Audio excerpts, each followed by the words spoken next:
Welcome to the fourth day of Disney Princess Week. For this entire week, we'll be exploring the full stories of the first 7 Disney princesses by learning about their original tales, their background, and how they affected Disney and the world. Decades after Disney's last official princess, in the wake of new management in Disney, came a creative renaissance at the studio, beginning with the unforgettable adventures of Ariel in The Little Mermaid. Throughout this film, Disney redefined what a princess could be. They broke away from the traditional princesses of the past and created a proactive character with aspirations she was willing to fight for.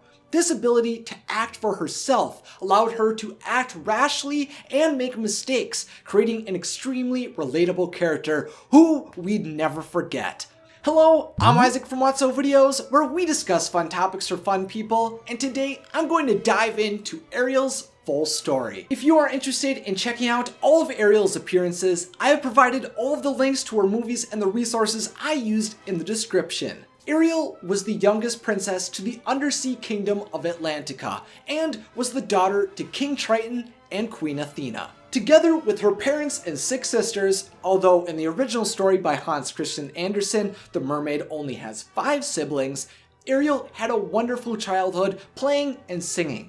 In addition, from an early age, Ariel was an extremely independent girl, while Triton was an extremely protective father. Not only was she the most willing to defy the rules and get herself into trouble, but in the Little Mermaid musical, it is explained through dialogue that Ariel inherited her mother's singing voice, and in The Little Mermaid 3, Ariel's Beginnings, Ariel has a very similar appearance to her mother, adding another layer to Triton's protectiveness of her. We learn after the death of her mother, her father is plunged into becoming strict, extremely unreasonable, overbearing, and unwilling to listen to opposition. While her sisters begrudgingly accepted their father's laws, Ariel was willing to speak out, ask for what she really wanted, and rebel against the status quo of her father.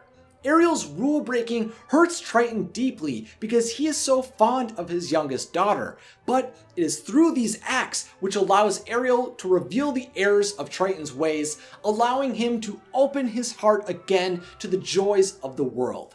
Along her journey to restore her kingdom to be full of music and joy again, Ariel meets a new friend, Flounder, who is excellent at sympathizing with Ariel and is willing to break the rules, creating a deep friendship which would last for years to come. In the Little Mermaid prequel series and her comic appearances, as a 15 or 16-year-old, Ariel travels on many adventures with Flounder, involving her meeting various creatures, getting into trouble, and protecting Atlantica from dangerous enemies.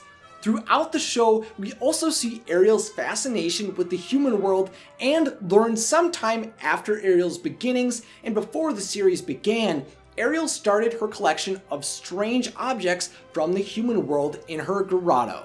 Ariel's love for the human world and her rebellion of her father continues to grow over time until we reach the events of The Little Mermaid. We learn early in the film, Ariel has been swimming to the surface much more frequently to observe the humans and learn about their culture. She longs to be a part of their world.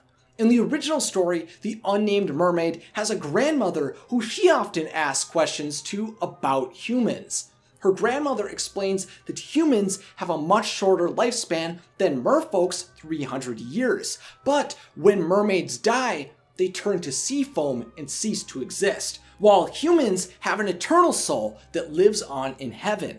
The mermaid in this story does seek love, but her initial motivation to become human is in search of an eternal soul. After seeing Prince Eric, saving him from drowning and falling in love with him, she is convinced the human world is where she is meant to be. She even keeps the statue of her loving prince. In the original tale, the mermaid finds a statue and saves the prince only because he looks similar to her statue.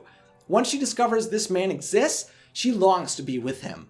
Ariel was obsessed with the human world, but she was only pushed to leave her underwater kingdom after King Triton destroys her human collection. This is when she feels forced to resort to the Sea Witch.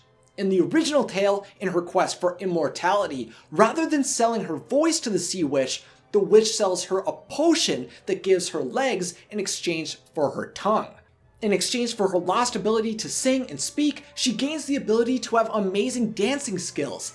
Unfortunately, her new legs caused her excruciating pain, as if she were walking on knives, but she still ended up dancing despite that. The witch also warns the mermaid she will only obtain a soul if she finds true love and if the prince loves her and marries her. Otherwise, at dawn on the first day after he marries another woman, the mermaid will die, brokenhearted, and turn into sea foam. In The Little Mermaid, Ursula makes a deal with Ariel to absorb her voice in exchange for human legs, but if she does not take part in true love's kiss by sunset of the third day, her soul would be Ursula's. This indicates merpeople in the Disney universe do in fact have souls. Ariel finds Prince Eric and he takes her in. He shows her around his kingdom and they are falling in love. Only Eric is still searching for the one who saved him, not realizing Ariel is actually that girl without her voice. Through the help of the musical crab Sebastian, they have some deep moments together, but Ursula is unwilling to allow Ariel's soul to escape her. Although in the original story, the prince believes a different princess saved him from the drowning, in The Little Mermaid, it is actually Ursula who transforms herself into a human and uses Ariel's voice to entrance the prince. I actually made a whole theory about Ariel's voice that you can check out in the description. Ariel is distressed when she discovers Eric with another girl, and learn they are planning to get married, but she isn't done fighting just yet. Flounder drags Ariel to the wedding boat where they confront Ursula, and Ariel reveals she is the girl who saved Eric after her voice is returned. But she is too late. When the sun sets, Ursula owns Ariel, so she forces King Triton to give himself instead to protect his daughter. With the trident in hand, Ursula is now able to command the sea and end Ariel and Eric. In the film, Eric is resourceful and takes control of a sunken ship and ends Ursula's life, while in the play, it is Ariel who destroys Ursula by smashing the magic shell. With King Triton finally seeing the good within mankind, he transforms Ariel into a human so she can be with her true love. In the original ending, the mermaid's heart breaks when the prince marries another girl. Depressed with her death coming, her sisters come to her with a knife from the sea witch, stating if the mermaid can end the prince, then she can return to her mermaid form. She can't bring herself to kill him though, and instead throws herself into the sea where she becomes a spirit called the Daughter of the Air, and learns if she does good deeds for 300 years, she will eventually rise into heaven with God. After Ariel's wedding with her true love Prince Eric, together they have a daughter named Melody, making her the first Disney princess to be a mother.